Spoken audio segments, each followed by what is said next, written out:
Hello everyone, welcome back to the video. I hope you all are doing well.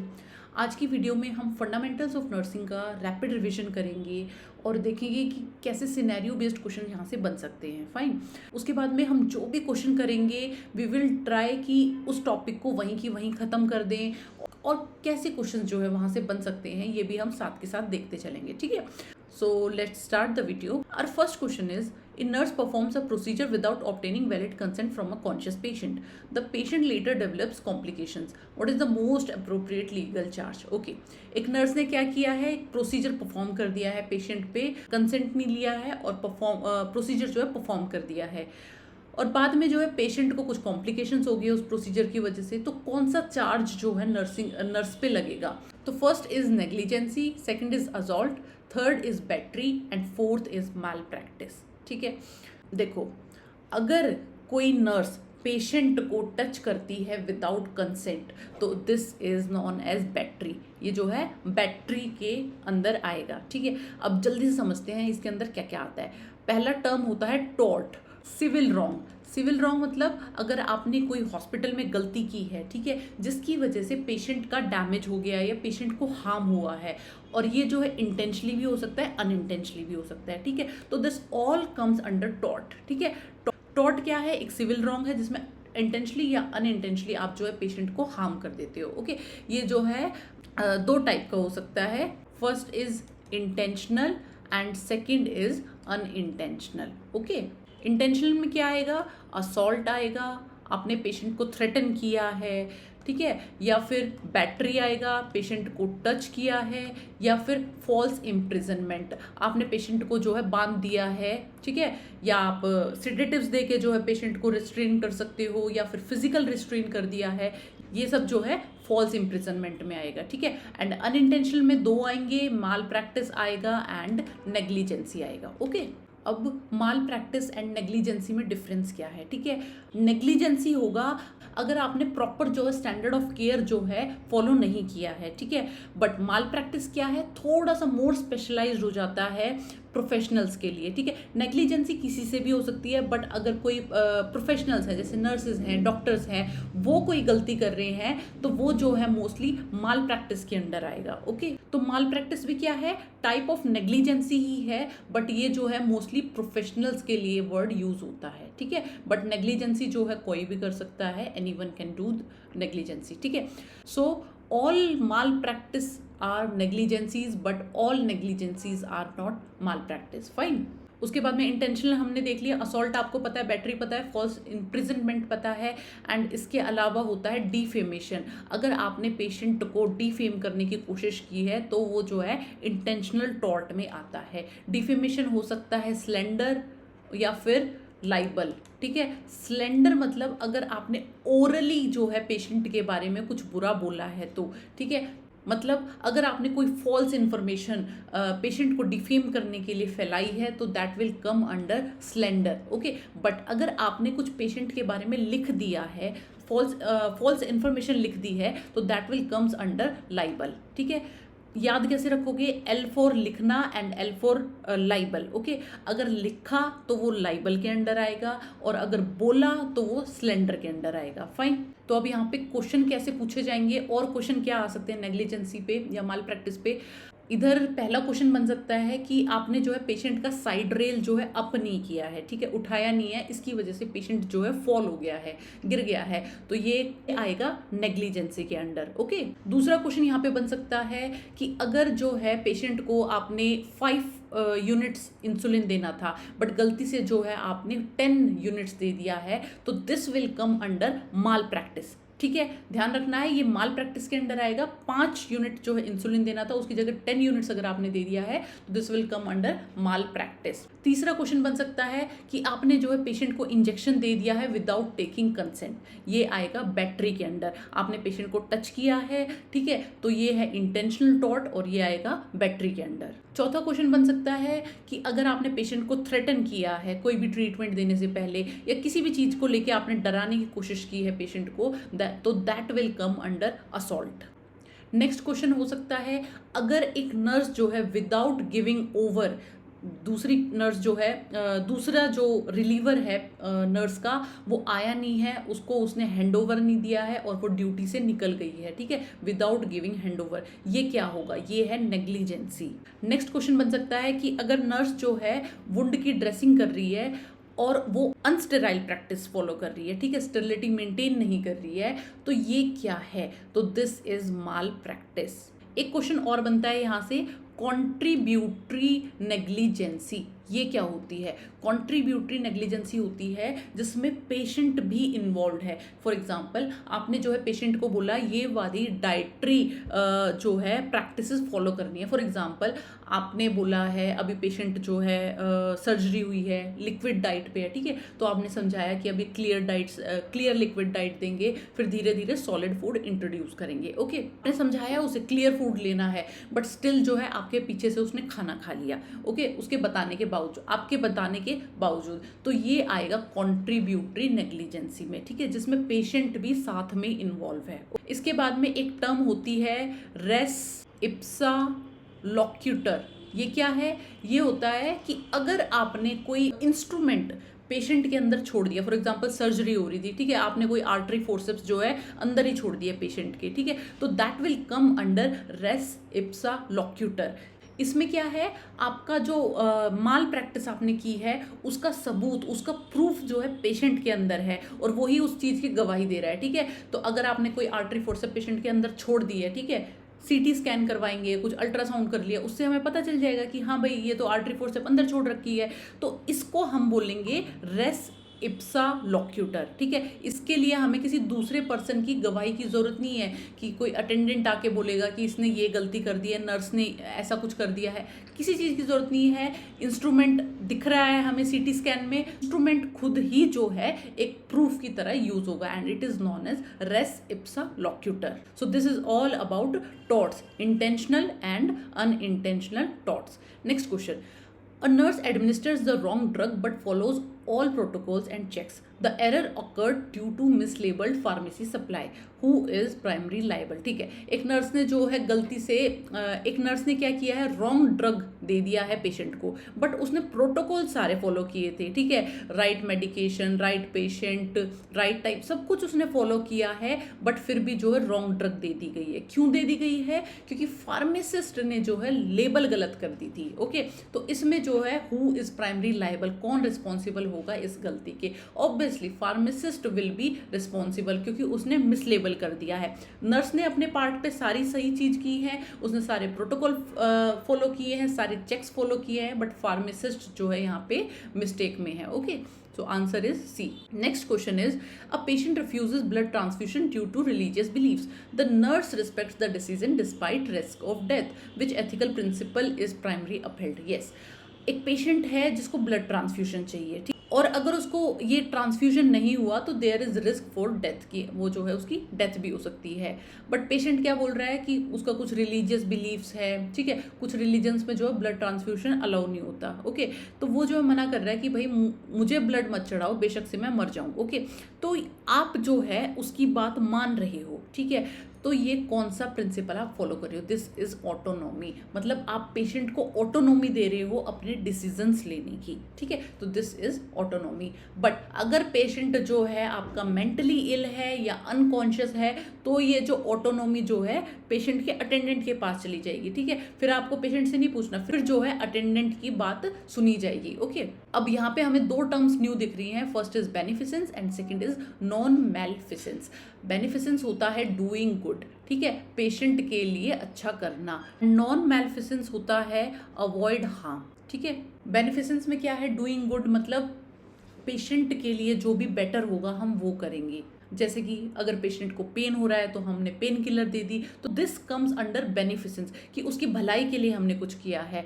But non मेलिफिसेंस में क्या होगा कि हम कोई हार्म नहीं करेंगे, कोई गलती नहीं करेंगे। फॉर एग्जाम्पल, आप कोई ड्रग दे रहे हो, ठीक है, उससे पहले आप एलर्जी चेक कर रहे हो, जैसे कि आपने सेफ्ट्रेक्सोन दिया, ठीक है, तो आप चेक कर रहे हो कि पेशेंट को सेफ्ट्रेक्सोन से एलर्जी तो नहीं है, उससे आप पूछ रहे हो कि ऐसा कोई ड्रग एलर्जी तो नहीं है आपको पहले से, तो this comes under non maleficence. Okay, अब यहाँ से दो चीज़ें और निकल के आती हैं। First is act of omission क्या होता है, and second is act of commission क्या होता है। ठीक है, ये वर्ड आपने सुने होंगे, बहुत बच्चों को डिफरेंस नहीं पता होता, सुन लो। एक्ट ऑफ ओमिशन इज कि आपको जो है कुछ करना था बट आपने नहीं किया। ओके, फॉर एग्जाम्पल आपको जो है टाइमली मेडिसिन देनी थी, आपने नहीं दी। किसी पेशेंट की कोई डोज चल रही थी मॉर्निंग में, ठीक है, फॉर एग्जाम्पल पेंटोप्रेजोल चल रहा था बिफोर ब्रेकफास्ट, ओके, बट आपने नहीं दिया, ठीक है, तो this comes under act of omission. अगर आपने अपना काम नहीं किया तो this comes under act of omission. But अगर आपने कोई काम गलत कर दिया है, ठीक है, तो that comes under act of commission. जैसे कि पोटेशियम अगर पेशेंट को देना था, हमें पता है स्लोली जो है पोटेशियम देना होता है, बट आपने दे दिया रैपिडली। ओके, आपने काम तो किया है बट वो गलत कर दिया है, तरीका उसका गलत है, तो that comes under act of commission. Okay, इन दोनों का डिफरेंस आपको पता होना चाहिए। दोबारा बता रही हूँ, एक्ट ऑफ ओमिशन मतलब कुछ काम करना था आपने नहीं किया, याद कैसे रखोगे? ओमिशन मतलब ओमिट, ठीक है, ओमिट मतलब छोड़ दिया, आपने काम छोड़ दिया। कमीशन मतलब कमिट, कर दिया, ओके, गलत काम कर दिया, ठीक है। तो एक्ट ऑफ ओमिशन मतलब कि आपने जो है अपना काम छोड़ दिया है, जो करना था वो नहीं किया है, इसकी वजह से पेशेंट को हार्म हुआ। एंड एक्ट ऑफ कमीशन में क्या है, आपने काम कर दिया बट वो गलत कर दिया और इसकी वजह से पेशेंट को हार्म हुआ। हार्म जो है पेशेंट को दोनों में हो रहा है बट रीजन जो है अलग अलग है। फाइन, तो इसमें जो है एक एग्जाम्पल बता देती हूँ, act of forgetting giving medicine, ठीक है, ये आएगा एक्ट ऑफ ओमिशन में, ठीक है, आप जो है मेडिसिन देना भूल गए हो। Second is act of giving wrong medicine, अगर आपने रॉन्ग मेडिसिन दे दिया है तो that comes under act of commission. Okay, next question is which of the following is essential to establish negligence in nursing practice. ठीक है, एक person से, एक नर्स से जो है नेग्लिजेंसी हो गई है या फिर माल प्रैक्टिस हो गई है, ठीक है, तो किस चीज़ से हम डिसाइड करेंगे कि हाँ भाई ये तो नेग्लिजेंसी हो गई है, ठीक है, कुछ तो क्राइटेरिया होना चाहिए है। तो इसके लिए 4 Ds हैं हमारे पास, 4 Ds हैं जो लॉयर को जो है कोर्ट में प्रूव करने होते हैं, उसी के बेसिस पर डिसाइड होगा कि नेग्लिजेंसी हुई है या नहीं हुई है, ठीक है।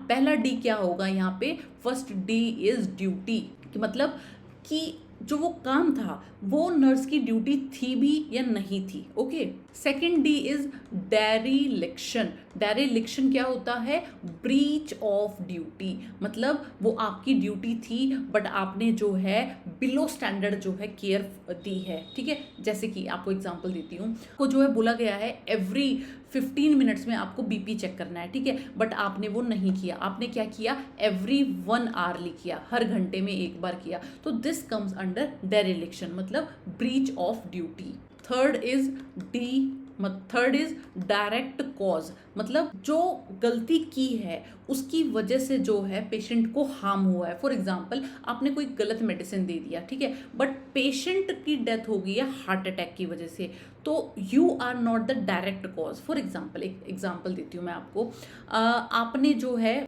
मॉर्निंग में पेंटोप्रेजोल देनी थी, ठीक है, बट आपने दे दी उसकी जगह पे रेनेटिडिन, ओके, और फिर जो है पेशेंट हार्ट अटैक से मर गया, ठीक है, तो रेनेटिडिन देना जो है हार्ट अटैक का रीजन कभी होगा ही नहीं, ठीक है। तो इस स्टेज में, तो इस केस में जो है आप जो है गिल्टी प्रूव नहीं होगे, ठीक है, तो डायरेक्ट कॉज नहीं है, मतलब जो गलती हुई है उसका डायरेक्ट कनेक्शन होना चाहिए इंजरी से। Okay, and fourth is D, मतलब डैमेज, पेशेंट को जो है कुछ ना कुछ डैमेज होना चाहिए, जैसे कि फिजिकली कुछ डैमेज हो गया है, मेंटली है, या फिर फिनेंशियली लॉस हो गया है, ये जो है कोर्ट में प्रूव करना पड़ता है, तब जाके नेग्लिजेंसी मानी जाती है। ओके, तो अगर आपके एक्ट से आपने कोई गलती की है और डैमेज नहीं हुआ है, कोई फिजिकल डैमेज नहीं हुआ है, मेंटली नहीं हुआ है या फिनेंशियली नहीं हुआ है, ठीक है, तो ये जो है मैल प्रैक्टिस या फिर नेग्लिजेंसी नहीं मानी जाएगी। ओके, तो याद क्या रखना है हमने कि नेग्लिजेंसी या मैल प्रैक्टिस को प्रूव करने के लिए 4 Ds प्रेजेंट होने चाहिए। First is duty, second is dereliction, third is direct cause and fourth is damage. Okay, now come to the next question, A nurse discusses a patient condition with a friend outside the hospital. No harm occurs. This is a violation of. तो इसका तो हमें पता है, this is confidentiality, कि अगर आपने patient के बारे में किसी को कुछ बताया है या चाहे आपने उसकी रिपोर्ट ही बताई है, फॉर एग्जाम्पल पेशेंट का कोई रिलेटिव आया हुआ है, ठीक है, और पेशेंट नहीं चाहता कि उसको पता चले कि पेशेंट को HIV है, ठीक है, और आपने बता दिया, तो this comes under violation of confidentiality, ठीक है। आप पेशेंट के रिलेटिव को भी नहीं बता सकते अपनी मर्जी से, ओके। तो कॉन्फिडेंशियलिटी में क्या है, आप जो है पेशेंट की इंफॉर्मेशन किसी भी बाहर वाले थर्ड पर्सन को आप नहीं दे सकते हो, ओके, विदाउट हिज और हर परमिशन। इधर हमें एक नई वर्ड मिला है, फिडिलिटी। फिडिलिटी होता है being loyal to your patient, ठीक है। आपने अगर कोई प्रॉमिस कर दिया है पेशेंट को तो you have to keep that promise, ठीक है। ऐसा नहीं है कि प्रॉमिस करके जो है बाद में मना कर दिया, नहीं मैं तो मजाक कर रही थी या तो मैं तो ऐसे ही बोल रही थी, नहीं, आपको जो है लॉयल रहना है पेशेंट के साथ में। अगर कुछ प्रॉमिस किया है तो you have to fulfil that, okay. Accountability, you know accountability क्या होता है, एंड एडवोकेसी भी यू नो एडवोकेसी क्या है। Now next question is, which organization is primarily responsible for maintaining standards of nursing education and practice in India? ठीक है, कौन सी association जो है रिस्पॉन्सिबल है for maintaining standards of nursing education, ठीक है। तो here answer is Indian nursing council, okay. Indian nursing council जो है क्या देखती है कि जो सारे स्टैंडर्ड्स जो है नर्सिंग एजुकेशन के या जो प्रैक्टिस जो है इंडिया में फॉलो हो रही है वो स्टैंडर्डाइज्ड है या बिलो स्टैंडर्डाइज्ड है, ठीक है। तो ये सब जो है INC देखती है। INC एक्ट कब आया था हमारा, 1947 में। INC का हेडक्वार्टर कहाँ पे है, ये है न्यू दिल्ली में, ठीक है। उसके बाद में अपना है TNAI, ये कब इस्टेब्लिश हुआ था, ये हुआ था 1909 में। उसके बाद में ये जो है थोड़ा एक्सपेंड हुआ और अच्छे से ऑर्गेनाइज हुआ 1922 में, ठीक है। तो कई बार अगर ये दोनों ऑप्शन में हो तो आप ये वाला करेक्ट करोगे कि फर्स्ट टाइम इस्टेब्लिश हुआ था 1909 में, ठीक है। बट अच्छे से जो है एक्टिव हुआ था, ये ऑर्गेनाइज होके एक्सपेंड हो गया था 1922 में, okay. And last is SNAI, ठीक है, स्टूडेंट नर्सेज एसोसिएशन। ये क्या है, ये इसका सब यूनिट है TNAI का, ठीक है। ये आया था 1929 में, ओके। INC क्या करता है, ये जो रूल्स बनाता है नर्सेज के लिए कि कौन से रूल्स जो है फॉलो करने हैं। बट TNAI क्या है, नर्सेज के राइट्स को प्रोटेक्ट करके रखता है, ठीक है। अगर कल को कुछ भी प्रॉब्लम होती है नर्सेज के साथ में तो इसको जो है TNAI देखता है, ओके। INC जो है एक रेगुलेटरी बॉडी है बट TNAI जो है एक प्रोफेशनल बॉडी है, fine. Now come to next question. A hospital is held responsible for the negligent act of a nurse during duty hours. This is an example of, क्या है, एक nurse से जो है गलती हो गई है, कुछ नेग्लिजेंसी कर दी है ड्यूरिंग ड्यूटी आवर्स, तो हॉस्पिटल जो है रिस्पॉन्सिबल ठहराया गया है कि गलती तुम्हारी है, तो ये जो है किसके अंडर आएगा, this is vicarious liability. What is this, अगर किसी एम्प्लॉय से कोई गलती हो जाती है, ठीक है, तो वो जो है एम्प्लॉयर के हिस्से में आती है, this is known as vicarious liability, ठीक है। फॉर एग्जांपल, आप किसी प्राइवेट हॉस्पिटल में हो, आपने कोई गलत इंजेक्शन दे दिया, उसकी वजह से पेशेंट जो है हैंडीकैप हो गया, नर्व डैमेज हो गई है, ठीक है, तो ये जो है खाली आप पे बात नहीं आएगी, ये जो है हॉस्पिटल पे भी आएगी, okay. So this is known as vicarious liability, कि अगर एम्प्लॉय से कोई गलती हुई है तो वो जो है एम्प्लॉयर के हिस्से में भी आएगी, okay. Now come to the next question, which of the following best represents the concept of non maleficence. ये हमने कर लिया avoiding harm, okay. Next question is, who emphasized environmental factors like cleanliness, ventilation and light in patient care. इनमें से कौन से ने जो है क्लीनलीनेस पे फोकस किया, वेंटिलेशन पे या लाइट पे, ठीक है। तो this is Florence Nightingale, okay. Florence Nightingale क्या बोलती थी कि जो है पेशेंट का एनवायरमेंटल जो है अच्छा होना चाहिए, जैसे कि क्लीन हो, वेंटिलेटेड हो, लाइट का रोल है, इससे अगर ये सब जो है ऑप्टिमम कंडीशंस में रहेंगे तो पेशेंट जो है जल्दी ठीक होगा। ये जो है फ्लोरेंस नाइटिंगेल बोलती थी, ओके। फ्लोरेंस नाइटिंगेल का आपको डेट ऑफ बर्थ पता होना चाहिए and date of death, okay, ये जो है आपको पता होना चाहिए। Date of birth is 12 May 18, okay, and date of death is 13 August 19, okay, 1910। Place क्या था इनका, फ्लोरेंस कहाँ है, इटली में, ओके, फ्लोरेंस इटली, ये जो है इनका प्लेस था। तो इनका जो है डेट ऑफ बर्थ है 12 मई 1820, इसीलिए 12 मई को जो है हम इंटरनेशनल नर्सेज डे सेलिब्रेट करते हैं। ओके, फर्स्ट ऑप्शन है अपना वर्जीनिया हेंडरसन। इन्होंने क्या बोला था, इन्होंने बोला था 14 नीड्स बताई थी हेंडरसन ने। ठीक है, हेंडरसन ने क्या दिया, 14 बेसिक नीड्स बताई। जैसे अपनी मास्लो थ्योरी होती है ना, नीचे फिजियोलॉजिकल नीड है, फिर सेफ्टी एंड सिक्योरिटी है, लव एंड बिलोंगिंग्स है, ऐसे ही हेंडरसन ने अपनी 14 बेसिक नीड्स बता रखी हैं कि पेशेंट को अच्छा खाना मिलना चाहिए, अच्छे जो है क्लोथिंग होनी चाहिए, उसके बाद में he should breathe normally, he should eliminate his waste by himself. ये सब जो है वर्जीनिया हेंडरसन ने बोला था। मतलब इन्होंने जो 14 बेसिक नीड्स दी थी मास्लो की तरह। ठीक है, now come to Dorothea Orem. Dorothea Orem ने दी थी self care deficit theory. Okay, self care deficit theory.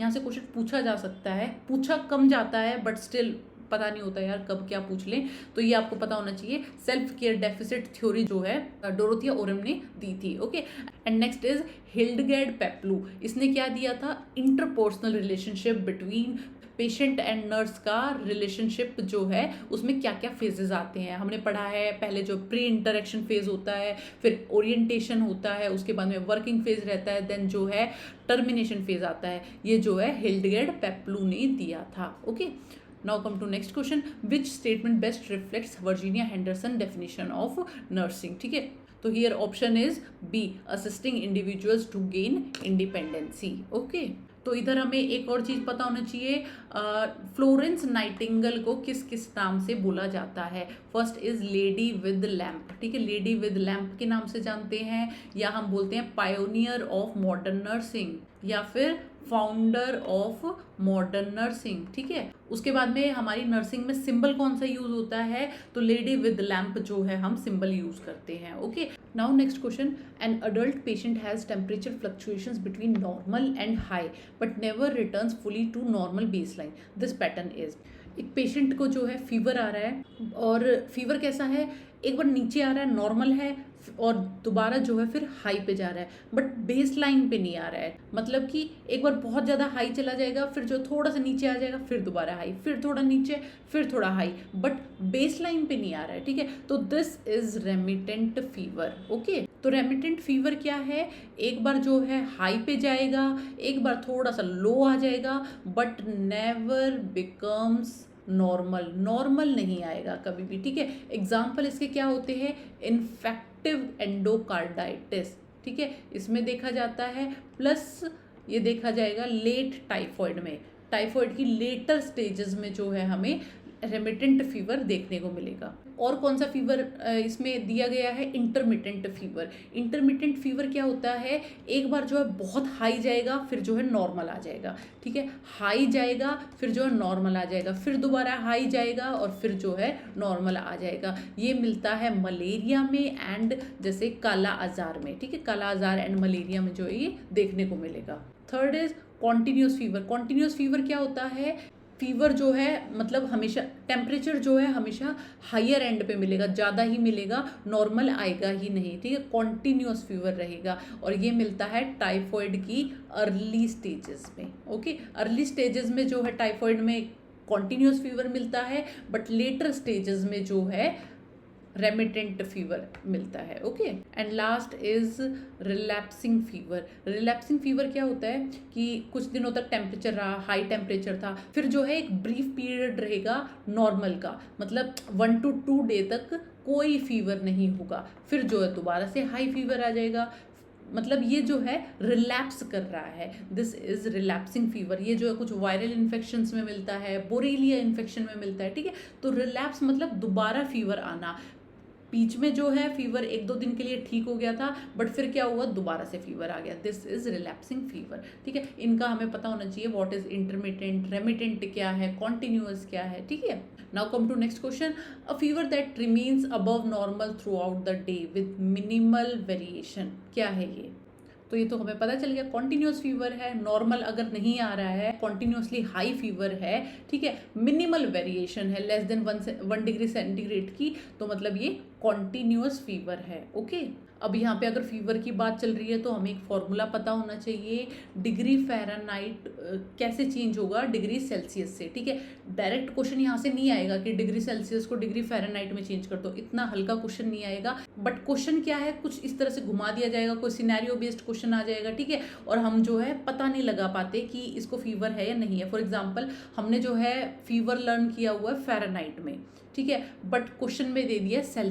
में, तो उधर हो जाओगे कंफ्यूज। तो उधर जो है आपको ये चेंज करना आना चाहिए, इन दोनों की यूनिट्स चेंज कैसे करते हैं। ठीक है, डिग्री फ़ारेनहाइट में कैसे चेंज करेंगे, डिग्री सेल्सियस को 9/5 से मल्टीप्लाई करेंगे +32। ओके, एक फॉर्मूला याद रख लो, दूसरा तो अपने आप ही बना लोगे, इधर उधर इसको यूनिट्स को इधर उधर करके आप बना लोगे। ठीक है, तो और याद कैसे रखोगे कि इसमें 9/5 है +32 है, दूसरे में जो है -32 होता है, इसमें जो है +32 है। देखो डिग्री फ़ारेनहाइट ना ज़्यादा होता है, टेम्परेचर 95 के बाद शुरू होता है, और डिग्री सेल्सियस वाला 37 के अराउंड होता है। ठीक है, तो ये जो है छोटे वाला होता है। तो इसमें क्या है, क्योंकि डिग्री सेल्सियस छोटा होता है तो इसमें +32 किया जाता है। फाइन, इस तरह से आप याद रख सकते हैं। Okay, now next question is the most appropriate disinfection of a clinical thermometer in ward setting। most appropriate कौन सा है, नॉर्मल सेलाइन से तो आप इसको डिसइंफेक्ट नहीं करोगे, थर्मोमीटर को अल्कोहल स्वैब से करते हैं, तो दिस इज राइट आंसर। ठीक है,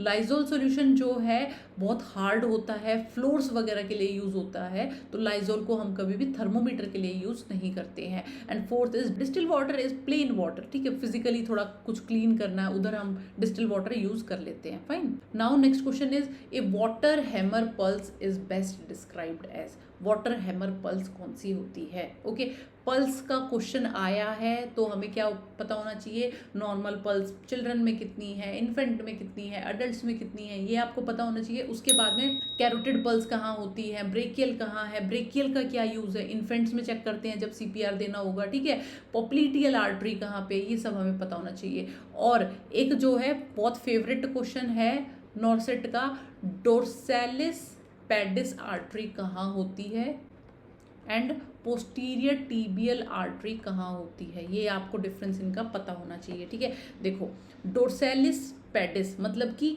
डोर्सम ऑफ द फुट में मिलेगी। ठीक है, इसको जरूर पढ़ जाना, इसमें जो कन्फ्यूजन होती है बिल्कुल समझ नहीं आएगा, दोनों जो है फुट में ही मिलती हैं तो इसलिए कन्फ्यूजन होती है। डोर्सैलिस पेडिस मतलब डोर्सम ऑफ द फुट में मिलेगी। ठीक है, और ये मिलेगी टॉप ऑफ द फुट पे, याद रखना ये मिलेगी टॉप ऑफ द फुट पे, between first and second metatarsal bone, ये मिलेगी डोर्सैलिस पेडिस। ठीक है, कहाँ मिलेगी, टॉप ऑफ द फुट पे मिलेगी, फर्स्ट एंड सेकंड मेटाटार्सल के बीच में मिलेगी। बट क्वेश्चन आ जाए अगर पोस्टीरियर टिबियल आर्टरी का, तो ये मिलेगी बिहाइंड मीडियल मेलियोलस। ये क्या होता है, ये होता है एंकल। ठीक है, इनर एंकल के थोड़ा सा पीछे मिलेगी, ये होती है पोस्टीरियर टीबियल आर्टरी। ओके, तो याद कैसे रखोगे कि पोस्टीरियर जब आएगा मतलब पीछे, एंकल के पीछे है, एंड डोर्सैलिस पेडिस मतलब डोर्सम ऑफ द फुट मतलब टॉप ऑफ द फुट पे मिलेगी। ओके, अब आ जाओ अपने क्वेश्चन पे कि क्वेश्चन में क्या पूछा गया है। क्वेश्चन में पूछा गया है वाटर हैमर पल्स जो है कौन सी होती हैं। ठीक है, तो वाटर हैमर पल्स में क्या होता है, एकदम से बहुत फुल बाउंडिंग पल्स आएगी और फिर जो है कोलैप्स कर जाएगी। Answer 2 is right here, rapid upstroke and collapse. इसको जो है कोरिगन पल्स भी बोलते हैं। ठीक है, एकदम से तो बढ़िया वाली पल्स आएगी, अच्छे से फुल बाउंडिंग होगी, और सेकंड जो है दूसरा जो पल्स आएगी वो जो है बिल्कुल कोलैप्स कर जाएगी। एग्जाम्पल होता है अयोटिक रिगर्जिटेशन, इसमें मिलती है ये वाटर हैमर पल्स। ओके, इसके बाद में हमारी कौन सी पल्सेस होती हैं, एक होती है वीक या थ्रेडी पल्स। वीक थ्रेडी पल्स क्या होती है, जब पेशेंट जो है बहुत डिहाइड्रेटेड है, शॉक में है, ठीक है, तब जो है वीक और थ्रेडी पल्स मिलेगी, बिल्कुल वायरी, बहुत पतली सी पल्स, मतलब हल्की सी पल्स, अच्छे से फील भी नहीं होगी। ठीक है, तो this is weak and थ्रेडी pulse. इसके बाद में एक पल्स होती है पल्सस ऑल्टरेंस। ये क्या होती है, ये होती है एक पल्स तो आएगी बढ़िया वाली फुल बाउंडिंग पल्स होगी, और दूसरी जो है बहुत हल्की सी पल्स होगी, बहुत वीक पल्स होगी। एक होगी फुल पल्स, दूसरी जो है बहुत वीक होगी। ठीक है, ये कहाँ मिलती है, लेफ्ट वेंट्रिकुलर फेलियर में। नेक्स्ट पल्स होती है पल्सस पैराडोक्सस। ये क्या होती है? जब पेशेंट इंस्पिरेशन करेगा तो पल्स जो है वीक होगी ड्यूरिंग इंस्पिरेशन, ठीक है। और ये मिलती है कार्डियक टेम्पोनेड में या फिर सीवियर एस्थमा में। ओके इसके बाद में एक पल्स होती है बाईजेमिनल पल्स। बाईजेमिनल नाम से ही पता चल रहा है बाई, दो पल्सेस आ रही हैं, पेयर में पल्सेस आ रही है, ठीक है। एक पल्स जो है नॉर्मल आएगी और दूसरी पल्स जो है जल्दी आ जाएगी, प्री मैच्योर पल्स होगी, ठीक है। तो ये मिलेगी हमें प्री मैच्योर वेंट्रिकुलर कॉन्ट्रैक्शंस में। ओके एक पल्स जो है नॉर्मल आई है, दूसरी जो है जल्दी आ गई है, मतलब प्री मैच्योर बीट जो है इसमें देखने को मिलेगी। Fine. Now next question is a high pitched inspiratory sound due to upper airway obstruction हो गया है, उसकी वजह से हाई पिच इंस्पिरेटरी साउंड मतलब इंस्पिरेशन के टाइम पे सुनाई दे रही है, ठीक है। तो इनमें से कौन सा साउंड उसको बोलेंगे? वीजिंग है, क्रैकल्स है, स्ट्राइडर है या प्लूरल रब है। ओके इसके लिए हमें दो चीज़ें पता होनी चाहिए, एक होती है हमारी नॉर्मल ब्रेथ साउंड्स, एक होती है एबनॉर्मल ब्रेथ साउंड्स, ठीक है। नॉर्मल में आते हैं bronchial sounds and vesicular sounds. Okay and abnormal में अपनी होती है एडवेंटिशियस ब्रेथ साउंड्स। ओके जिसमें हमारा वीजिंग आता है, क्रैकल्स आता है, स्ट्राइडर आता है, ये सब जो है एबनॉर्मल साउंड है, मतलब एडवेंटिशियस के अंडर आएंगे, ठीक है। अब देखो नॉर्मल में है ब्रोंकियल एंड वेसिकुलर। ब्रोंकियल जो है हार्श साउंड है, हार्श मतलब कि ये जो है लार्ज एयरवेज पे मिलेगी, मतलब ट्रैकिया पे ये जो है सुनाई देगी। ओके बट वेसिकुलर जो है ये हमारी सॉफ्ट साउंड है और ये लंग फील्ड्स में सुनाई देगी। सिंपल है, बस ये दो चीजें याद रख लो।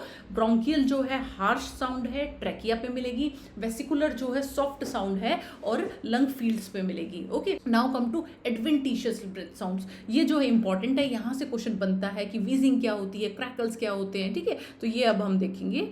फर्स्ट इज वीजिंग क्या है? तो वीजिंग हमारी होती है म्यूजिकल साउंड है, हाई पिच साउंड है। ये कहाँ मिलेगी? जब एयरवेज जो है हमारे नैरो हो जाएंगे, ठीक है। जैसे कि एस्थमा है या फिर COPD है, इसमें क्या होता है हमारे एयरवेज जो है नैरो हो जाते हैं, इसकी वजह से हमें वीजिंग सुनाई देगी। ओके सेकेंड इज क्रैकल्स क्या होते हैं? क्रैकल्स आर पॉपिंग साउंड बोल सकते हो या बबलिंग साउंड। बबलिंग मतलब जिसकी पानी में बबल होते हैं, वैसे बबलिंग साउंड आएगी, ठीक है। अब ये जो है दो तरह के होते हैं, या तो फाइन क्रैकल्स होंगे या कोर्स क्रैकल्स होंगे। कोर्स, ठीक है। फाइन मतलब कि जैसे हेयर्स रब करते हैं, ठीक है, उस तरह के अगर उस तरह की साउंड है तो जो है फाइन क्रैकल्स है। बट अगर आपको लगे बबलिंग साउंड है, पानी में जैसे बुलबुले उठ रहे हैं वैसी साउंड है, तो that is course crackles. Okay मिलेगी किसमें? जिसमें पानी होता है, पानी मतलब कि पल्मोनरी इडीमा में मिलेगी। ओके या फिर मिलेगी निमोनिया में। ओके थर्ड इज स्ट्राइडर जो है कब सुनाई देती है? जैसे कि अपर एयरवे में ऑब्स्ट्रक्शन हो सकता है, कोई फॉरेन बॉडी चली गई है या बच्चे को क्रूप हो गया है, तब जो है स्ट्राइडर सुनाई देगा, ठीक है। तो स्ट्राइडर जो है हाई साउंड है, हाई पिच साउंड है एंड लाउड होती है। ओके ये कब मिलेगी? जब फॉरेन बॉडी अंदर चली गई हो, जब जो है ये सुनाई देती है। ओके एंड ये मोस्टली जो है इंस्पिरेशनल होती है, मोस्टली इंस्पिरेशन के टाइम पे सुनाई देगी। ओके एंड लास्ट इज रोंकाई क्या होती है? रोंकाई जो है लो पिच साउंड है, ठीक है, लो पिच साउंड, ठीक है। ये कब मिलती है? जब एयरवेज में सिक्रीशन हो, ठीक है, सिक्रीशंस मिलेंगे, सिक्रीशंस इन एयरवे, तब जो है हमें रोंकाई सुनाई देती है। एग्जाम्पल क्या होगा? ब्रोंकाइटिस, ठीक है, ब्रोंकाइटिस जो है इसका एग्जाम्पल रहेगा। तो इधर अपना आंसर तो हो गया स्ट्राइडर, ठीक है, हाई पिच इंस्पिरेटरी साउंड है अपर एयरवे ऑब्स्ट्रक्शन की वजह से, तो आंसर इज स्ट्राइडर। विजिंग हमने देख लिया क्या होता है, क्रैकल्स देख लिए, प्लूरल रब क्या होता है ये देख लेते हैं। प्लूरल रब जब प्लूरा जो है इन्फ्लेमेशन हो जाती है प्लूरा में, ठीक है, तो आपस में जो है फ्रिक्शन होता है, रब करती हैं एक दूसरे को, तब जाके प्लूरल रब हमें सुनाई देती है। ओके ये कब मिलेगी? प्लूरेसी में। Okay inflammation of pleura. And last is diminished breath sound. Diminished कब मिलती है? ठीक है ये क्वेश्चन यहाँ से बन जाता है, आपको पता होना चाहिए डिमिनिश्ड ब्रेथ साउंड कब सुनाई देती है। एंड आंसर इज न्यूमोथोरेक्स या फिर प्लूरल इफ्यूजन। इन केसेस में जो है डिमिनिश्ड साउंड सुनाई देगी। इस इन केसेस में जो है डिमिनिश्ड साउंड देखी जाएगी। ओके, क्लियर है? So this is all about breath sounds. Normal sounds कैसी होती हैं, एबनॉर्मल कैसी होती हैं, ठीक है। तो अब अगर इस टॉपिक से कहीं भी क्वेश्चन बनेगा कि आपसे क्रैकल्स पूछ ले, स्ट्राइडर पूछ ले, वीजिंग पूछ ले, ये जो है आपको आना चाहिए, ठीक है। इधर से क्वेश्चन नहीं छूटना चाहिए। Now come to next question, that is BP cuff. ये जो है मैं इंपॉर्टेंट टॉपिक्स करवा रही हूँ कि इधर से क्वेश्चन बनता ही बनता है। So next question is, if BP cuff is too narrow the reading will be. देखो क्वेश्चन किस तरह से पूछा जाता है, कई बार पूछेंगे बीपी कफ जो है नैरो है, कई बार बीपी कफ जो है वाइड है, कभी आपने लूजली जो है टाई कर दिया है, कभी आपने बहुत ज़्यादा टाइट कर दिया है। इस तरह से जो है बीपी कफ से क्वेश्चन पूछे जाएंगे, ठीक है। तो बीपी कफ आपका या तो लूज रहेगा या टाइट रहेगा, ठीक है, या नैरो होगा या फिर वाइड होगा। ये 4 कंडीशंस अपनी बन सकती हैं, ठीक है। अब देखो अगर लूज है अपना बीपी कफ जो है लूज है तो हाई बीपी देखा जाएगा, ठीक है। हाई बीपी क्यों देखा जाएगा? क्योंकि बहुत ज़्यादा प्रेशर लगाना पड़ रहा है आर्टरी को कंप्रेस करने के लिए, इसलिए हाई प्रेशर देखा जाएगा। बट अगर टाइट है हमारा बीपी कफ जो है टाइट है, ठीक है, तो हमें प्रेशर जो कम लगाना पड़ेगा, इसलिए जो है लो बीपी देखा जाएगा। ओके, अगर नैरो है बीपी कफ जो है नैरो है तो हमारा यहाँ पे ब्लड प्रेशर देखा जाएगा हाई। क्यों? क्योंकि आर्टरी को ओक्लूड करने के लिए हमें ज़्यादा प्रेशर लगाना पड़ रहा है, ठीक है। नैरो है, अच्छे से जो है आर्टरी को ओक्लूड नहीं कर पा रहा है, इसीलिए जो है हाई प्रेशर हमें लगाना पड़ रहा है, and that's why high BP is found in narrow BP cuff. But अगर हमारा बीपी कफ जो है वाइड है, ठीक है, ऑलरेडी जो है वो ओक्लूड कर रहा है आर्टरी को, तो यहाँ पे क्या मिलेगा, हमें कम प्रेशर लगाना पड़ेगा, मतलब लो बीपी देखने को मिलेगा। ओके, अब अपना क्वेश्चन कर दो, if BP cuff is too narrow the reading will be. क्या आएगी हमारी रीडिंग? हाई आएगी, यहाँ से देख लो, ठीक है। अब यहाँ से एक क्वेश्चन और बनता है कि जो ब्लैडर का कफ होता है, ठीक है, जो हम टाई करते हैं, इन्फ्लेटेबल जो होता है जिसमें हवा भरी जाती है, ठीक है, उसको कितना परसेंटेज रखना है आर्म सर्कमफेरेंस के, ठीक है। तो हमें क्या करना होता है, देखो एक तो विड्थ देखते हैं ब्लैडर कफ में और एक हम देखते हैं लेंथ। ओके, विड्थ जो है हमें 40% ऑफ आर्म सर्कमफेरेंस रखनी है, ओके, एंड लेंथ जो है 80% ऑफ आर्म सर्कमफेरेंस रखनी है, ठीक है। मतलब कि मान लो अगर आपका आर्म सर्कमफेरेंस, ठीक है, आर्म सर्कमफेरेंस जो है 30 सेंटीमीटर है तो विड्थ आप रखोगे 12 सेंटीमीटर एंड लेंथ रखोगे 24 सेंटीमीटर। ओके, तो विड्थ जो है हमें 40% रखनी होती है और लेंथ जो है 80% रखनी होती है। Fine. Now next question is mean arterial pressure जो है कैसे कैलकुलेट करेंगे, ठीक है। क्वेश्चन इस तरीके से आ सकता है, एक पेशेंट है जिसका बीपी जो है 120/80 है, ठीक है, इसका आप मीन आर्टीरियल प्रेशर कैलकुलेट करके बताओ। उसके लिए पहले हमें फॉर्मूला पता होना चाहिए, ठीक है। फॉर्मूला क्या है? 2 into diastolic pressure plus systolic pressure by में 3, ये जो है अपना फॉर्मूला है, ठीक है। इसमें जो है आप ये पुट कर दोगे वैल्यूज और आपका मीन आर्टीरियल प्रेशर आ जाएगा। अब याद कैसे करेंगे इस फॉर्मूले को? देखो छोटे वाला तो हमने ऊपर रख लिया है, 2 जो है छोटा है इसलिए हमने ऊपर रखा, 3 जो है बड़ा है इसलिए हमने नीचे रखा, इतना हुआ याद। उसके बाद में डायस्टोलिक प्रेशर जो है हमारा हमेशा कम होता है तो इसको जो है डबल करने की जरूरत पड़ेगी, ठीक है, इसलिए हमने इसको थोड़ा सा हेल्प करने के लिए, अब जो कमज़ोर लोग होते हैं हम उनको हमेशा हेल्प करते हैं, तो डायस्टोलिक क्या होता है? कम होता है, इसलिए हम इसको जो है 2 से मल्टीप्लाई कर देंगे। बट सिस्टोलिक क्या होता है? ऑलरेडी बहुत ज़्यादा होता है तो इसको तो 2 से मल्टीप्लाई करने की ज़रूरत नहीं है, ठीक है। तो इसको इसलिए हमने इसको पीछे रख दिया है, 2 से मल्टीप्लाई नहीं किया है। डायस्टोलिक हमेशा कम होता है इसीलिए इसको 2 से मल्टीप्लाई कर दिया है। ये बस आपको याद करने के लिए बता रही हूँ, अगर किसी को याद है ये पहले से तो बहुत अच्छी बात है, ठीक है। तो आप यहाँ पे फॉर्मूला पुट कर लेंगे और ये प्रेशर आ जाएगा। Now come to ABG question. यार क्वेश्चन बनना ही बनना है यहाँ से, बहुत इंपॉर्टेंट है ये, इसको मत छोड़ना। 2-3 क्वेश्चन अपने आप से गूगल से सर्च कर लेना या बुक से देख लेना, प्रैक्टिस भी करके जाना, ठीक है, ये नहीं छोड़ सकते हो। ABG ने ये दिखाया है, ये वैल्यूज़ दिखाई है, pH है, PaCO2 है, बाइकार्बोनेट है। अब आप बताओ क्या हुआ है पेशेंट को, ठीक है। pH इसके लिए हमें ना इसकी नॉर्मल वैल्यूज़ पता होनी चाहिए। pH कितना होता है? 7.35 से 7.45, ठीक है। PaCO2 कितना होता है? 35 से 45, ओके। एंड बाइकार्बोनेट अपना कितना होता है? 24 से 28, ओके। अब देखो pH जो है 7.30 है, मतलब इससे नीचे चला गया है, इट मीन्स ये जो है एसिडोसिस है, ओके।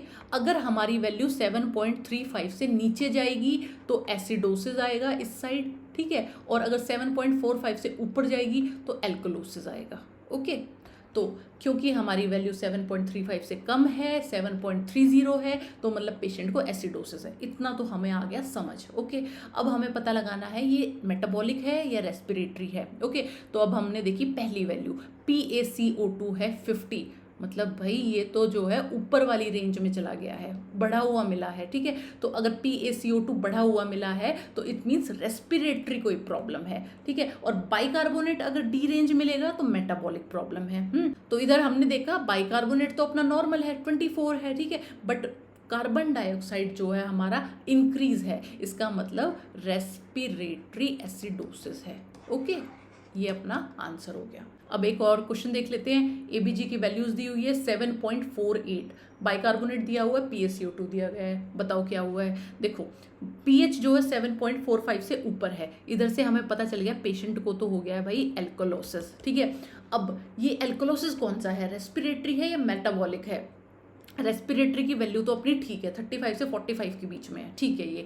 अब प्रॉब्लम इज विद बाइकार्बोनेट, जो होनी चाहिए थी 24 से 28 के बीच में, वो आ गई है 32, ठीक है। इट मीन्स ये जो है मेट एल्कोलोसिस है। ओके, नाउ ये तो हो गया अपना बेसिक क्वेश्चन। अब इसमें एक क्वेश्चन ये भी पूछा जाता है, अनकम्पनसेटेड क्या होता है, ठीक है, कंपनसेटेड क्या होता है एंड पार्शियली कंपनसेटेड क्या होता है, ठीक है। अब सुनो इन तीनों में डिफरेंस क्या है, एक हैक है ये, किस तरह से आप याद कर सकते हो इसको।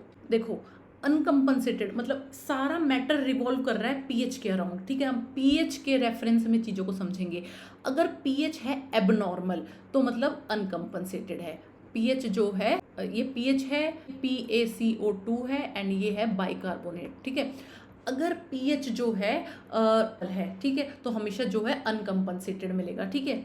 और इन दोनों में क्या मिलेगा, एक वैल्यू तो मिलेगी एबनॉर्मल और दूसरी मिलेगी नॉर्मल, ठीक है।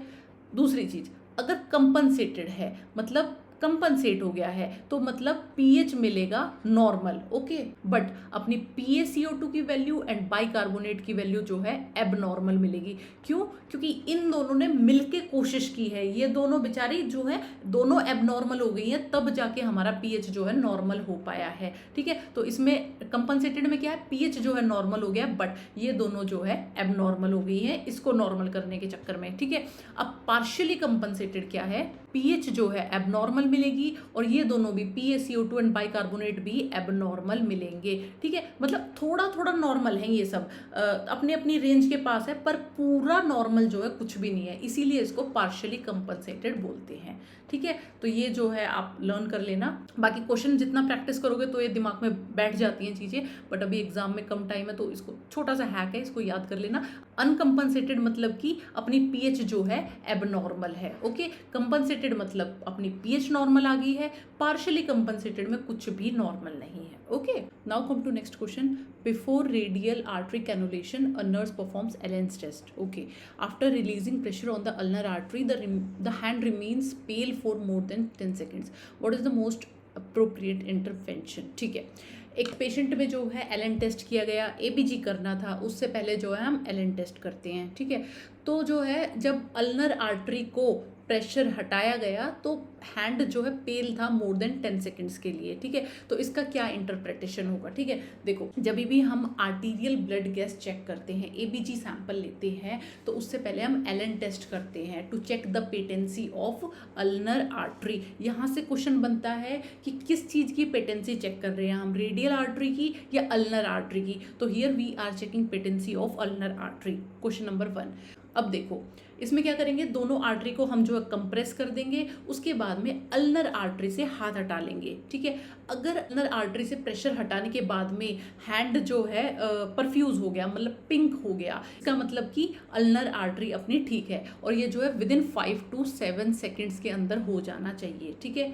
देखो दोनों आर्टरी जो है कंप्रेस की है, उसके बाद में अल्नर आर्टरी से प्रेशर हटा दिया। अगर 5 to 7 सेकेंड्स के अंदर अंदर हैंड जो है परफ्यूज हो जाए, पिंक हो जाए, तो इट मीन्स अपना टेस्ट जो है ओके है and we can perform ABG, okay.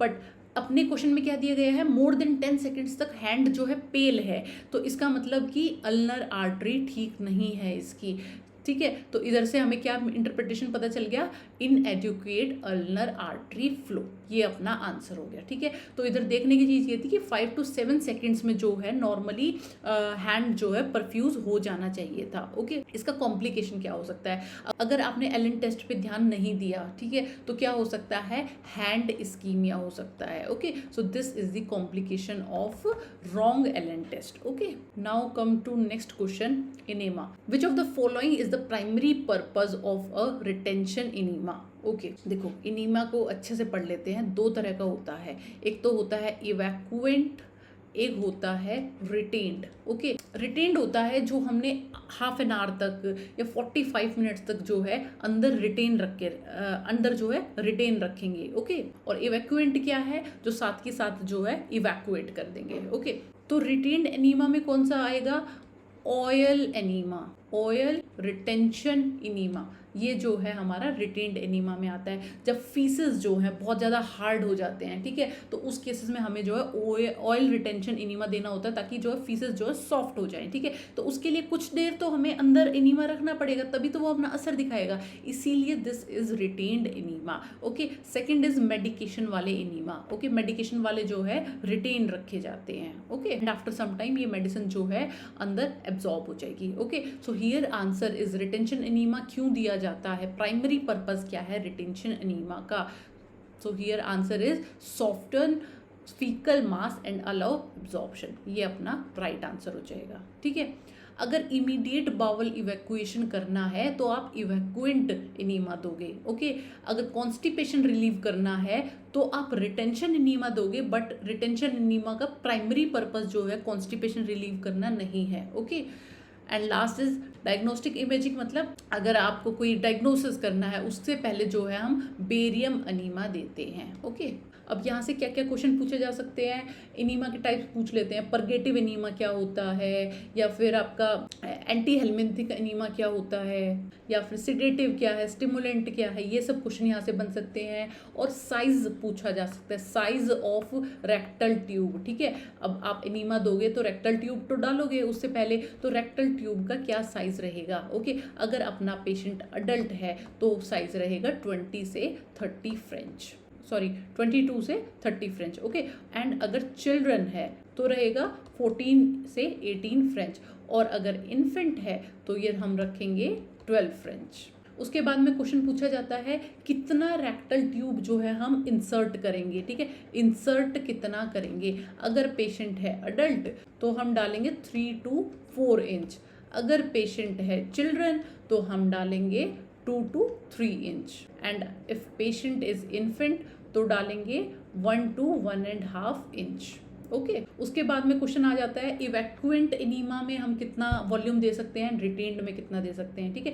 Retained में हम जो रिटेन रहेगा बॉडी के अंदर तो ऑब्वियसली कम देंगे, 150 से 200 ml तक दे सकते हैं, ओके। बट इवैक्यूएंट एनीमा है मतलब निकल जाएगा साथ के साथ, तो हम थोड़ा ज़्यादा दे सकते हैं। अगर पेशेंट अडल्ट है तो 500 से 1000 ml तक दे सकते हैं। अगर बच्चा है चिल्ड्रन है तो 250 से 500 ml दे सकते हैं, और अगर है इन्फेंट तो हम देंगे लेस देन 250, ओके। उसके बाद में क्वेश्चन पूछा जाता है पोजीशन के ऊपर कि इनीमा के टाइम पे आप पोजीशन क्या दोगे, हम पोजीशन देंगे सिम्स पोजीशन, ओके, या बोल सकते हैं लेफ्ट लेटरल पोजीशन, ओके। उसके बाद में अगर आपने इवैक्यूएंट इनीमा दिया है तो इनीमा के बाद में आप जो है फ्लैट रखोगे पोजीशन, बॉडी जो है फ्लैट रखोगे, बट अगर आपने रिटेन्ड इनीमा दिया है तो आप फुट को थोड़ा सा एलिवेट कर सकते हो, ओके। उसके बाद में क्वेश्चन पूछा जा सकता है कि जो इनीमा है, जो कैन है, वो आप कितनी हाइट पे रखोगे, ओके। अगर इवैक्यूएशन वाला इनीमा है तो हम 18 इंच से ऊपर नहीं रखेंगे, 18 इंच मतलब 45 सेंटीमीटर से ऊपर नहीं रखेंगे। बट अगर इनीमा है, रिटेन्ड इनीमा है, तो हम जो है 8 इंच से ऊपर नहीं रखेंगे, मतलब 20 सेंटीमीटर से ऊपर नहीं रखेंगे, ओके। उसके बाद में टेम्परेचर पूछा जा सकता है, इनीमा का टेम्परेचर कितना रहेगा। रिटेन्ड अगर है तो ऑब्वियसली बॉडी टेम्परेचर पे आप दोगे, रिटेन्ड मतलब जो बॉडी में रहने वाला है, ठीक है। तो आप ना एक्सट्रीम पे, ना आप बहुत ज़्यादा दे सकते हो टेम्परेचर ना बहुत कम दे सकते हो, तो रिटेन्ड वाले को हमेशा बॉडी टेम्परेचर पे दोगे। ओके, बट अगर इवैक्यूएशन वाला है तो इसको जो है हम इट डिपेंड्स ऑन पर्पस कि किस पर्पस के लिए दिया है। अगर जो है हमने दिया है बॉडी टेम्परेचर को नीचे लाने के लिए, बॉडी को कूल करने के लिए, तो हम टेम्परेचर थोड़ा कम रख लेंगे। ठीक है, तो इट डिपेंड्स उसका रीजन क्या है, बट अगर रिटेन्ड एनीमा है तो वो हम बॉडी टेम्परेचर पे देंगे। ठीक है, इधर से एक क्वेश्चन और बन सकता है कि अगर सपोजिटरी डाली गई है बच्चे को या किसी पेशेंट को, तो उसको कितना सेंटीमीटर अंदर डालेंगे। Here answer is 4 centimetre. हम जो है सपोजिटरी को 4 सेंटीमीटर अंदर डालते हैं। ठीक है, and it should be above internal sphincter. Okay, internal sphincter से ये ऊपर होनी चाहिए, नहीं तो ये एक्सपेल आउट हो जाएगी खुद ही। ठीक है, जैसे पेशेंट खड़ा हो जाएगा वो एक्सपेल आउट हो जाएगी। तो हमेशा हमको क्या ध्यान रखना है कि इंटरनल स्फिंक्टर से ऊपर होनी चाहिए। अब क्वेश्चन यहाँ से ये बन सकता है कि अगर आपकी सपोजिटरी जो है 4 सेंटीमीटर से ज़्यादा अंदर चली गई है तो क्या हो सकता है। तो इसमें कोई घबराने वाली बात नहीं है, कुछ प्रॉब्लम नहीं होने वाली। मैक्सिमम क्या होगा कि उसका एब्जॉर्प्शन नहीं होगा। ठीक है, इससे ज़्यादा कुछ नहीं होने वाला। एक क्वेश्चन यहाँ से पूछ लिया जाता है कि अगर पेशेंट को क्रैम्पिंग हो रही है, ठीक है, आप एनीमा दे रहे थे और पेशेंट को क्रैम्पिंग हो गया, तो ये आप क्या करोगे इसके लिए, स्टॉप द प्रोसीजर टेम्परेरीली। ठीक है, कुछ देर के लिए एनीमा को स्टॉप कर देंगे और दोबारा से स्टार्ट कर देंगे। ठीक है, उसके बाद में एक क्वेश्चन पूछा जा सकता है, कॉन्ट्रा इंडिकेशन ऑफ एनीमा, किस केसेस में आप नहीं दोगे। तो आंसर इज इंटेस्टाइनल ऑब्स्ट्रक्शन का पेशेंट है तो हम एनीमा नहीं देंगे, अदरवाइज जो है परफोरेशन हो सकता है। ओके, उसके बाद में पूछा जा सकता है, अगर आपने एनीमा बहुत कोल्ड दे दिया, बहुत ठंडा एनीमा दे दिया, तो इसकी वजह से क्रैम्पिंग हो सकती है। अगर आपने एनीमा बहुत हॉट दे दिया है तो उसकी वजह से म्यूकोसल इंजरी हो सकती है। फाइन। और अगर हम एनीमा कैन को बहुत ऊपर रखते हैं, हाइट पे बहुत ऊपर रखते हैं, तो इसकी वजह से भी क्रैम्पिंग देखी जा सकती है। इसलिए जो है हाइट हम जो है ऑप्टिमम रखेंगे, जितना बताया गया उतना ही रखेंगे। उसके बाद में एक इम्पॉर्टेंट क्वेश्चन यहाँ से बनता है कि अगर हमने पोटेशियम कम करना है पेशेंट का, ठीक है, तो हम कौन सा एनीमा देंगे। तो here answer is sodium polystyrene sulphonate enema. ये हम देते हैं पोटेशियम को कम करने के लिए। Okay, so that's all about enema कि यहाँ से जो है कौन से क्वेश्चंस पूछे जा सकते हैं। Okay, now next question is drug calculation. एक ऐसे क्वेश्चन है, यहाँ से क्वेश्चन आना ही आना है। तो अगर किसी बच्चे को ड्रग कैलकुलेशन अच्छे से नहीं आती है, इसके लिए एक वीडियो बना रखी है मैंने ड्रग कैलकुलेशन पे, उसमें हर तरह के क्वेश्चन सॉल्व करवा रखे हैं जो बन सकते हैं। ठीक है, तो उसको जरूर देख लेना। बट अभी इस क्वेश्चन को मैं बता देती हूँ। एक डॉक्टर है, उसने ऑर्डर किया है 500 ml NS over 4 hours. Drop factor इतना है, फ्लो रेट आप कैलकुलेट करोगे। इसका फॉर्मूला होता है वॉल्यूम बाय में टाइम इनटू में ड्रॉप फैक्टर। वॉल्यूम अपना 500 ml है और टाइम जो है अपना 4 आवर्स है, इसको जो है मिनट्स में चेंज करेंगे एंड ड्रॉप फैक्टर जो है 15 है। ओके, यहाँ से आपका आंसर निकल जाएगा। Next question is which IM injection site is safest in infant. 1 साल से छोटा बच्चा है, आप कौन सी IM इंजेक्शन साइट चूज करोगे। Obviously we will choose vastus lateralis, क्योंकि ये जो है 1 साल तक अच्छे से डेवलप हो जाती है, बाकी साइट्स जो हैं डेवलप नहीं होती है। डेल्टॉइड डेवलप ही नहीं होती है, मसल ही डेवलप नहीं होती है 1 साल तक, तो हम इधर नहीं देंगे। वेंट्रोग्लूटियल जो है बड़े बच्चों में दिया जाता है, मोर देन 3 ईयर्स में, या फिर अडल्ट में देंगे, बट हम छोटे बच्चों में जो है वेस्टस लेटरालिस को प्रायोरिटी देंगे। ओके, एंड डोर्सोग्लूटियल जो है मोस्ट डेंजरस साइट है, इसको हम हमेशा अवॉइड करते हैं क्योंकि यहाँ पे शाटिका नर्व होती है और वो डैमेज हो सकती है, इसलिए डोर्सोग्लूटियल हम नहीं यूज करेंगे। ओके, उसके बाद में पूछा जा सकता है कि इन्फेंट में हम कितना ml ऑफ इंजेक्शन दे सकते हैं। ठीक है, अगर वेस्टस लेटरालिस पे आप लगा रहे हो तो आप मोस्टली जो है मैक्सिमम 1 ml जो है दे सकते हो। ठीक है, बट अगर आपका पेशेंट जो है अडल्ट है तो आप 3 to 5 ml तक दे सकते हो।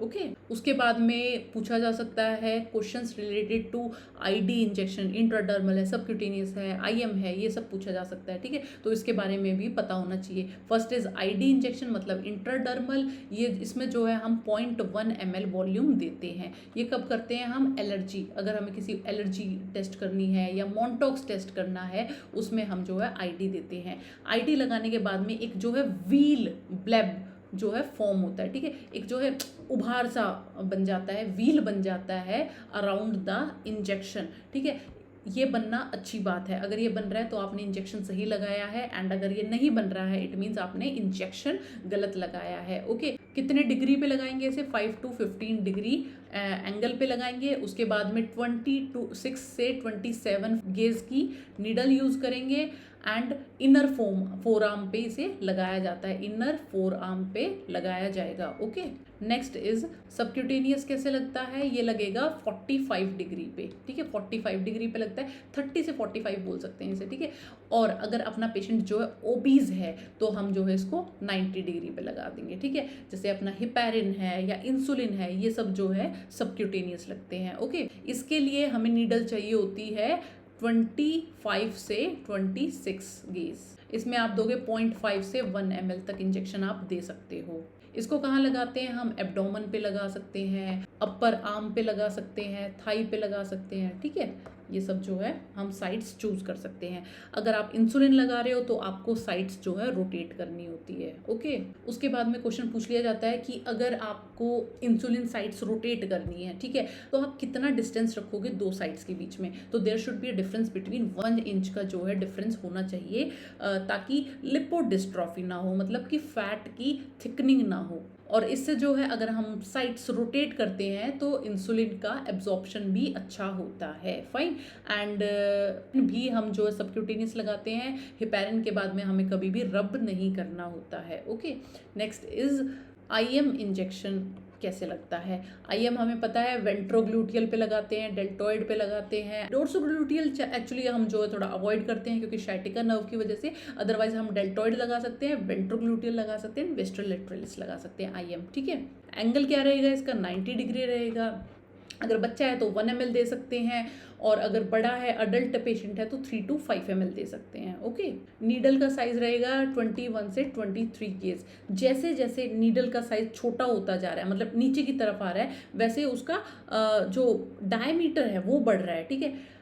अगर छोटा नंबर है इट मीन्स नीडल बड़ी है, सिंपल सी बात है। उसके बाद में यहाँ पे जेड ट्रैक टेक्निक पूछी जा सकती है। जेड ट्रैक टेक्निक क्या होती है, जेड ट्रैक टेक्निक बनाई थी इरिटेंट ड्रग्स के लिए, ताकि जो है वो लीक आउट ना करे सबक्यूटेनियसली। ओके, तो इसलिए जेड ट्रैक टेक्निक यूज होती है इरिटेंट ड्रग्स के लिए। Okay, and last is IV, हमें पता है 15 से 30 डिग्री पे देते हैं। कैनुला जो हम डालते हैं, ठीक है, कैनुला हमारा 14 से लेकर 26 तक अवेलेबल होता है। तो अगर हमें लार्ज वॉल्यूम देना है किसी ड्रग का तो we will prefer IV site. Okay.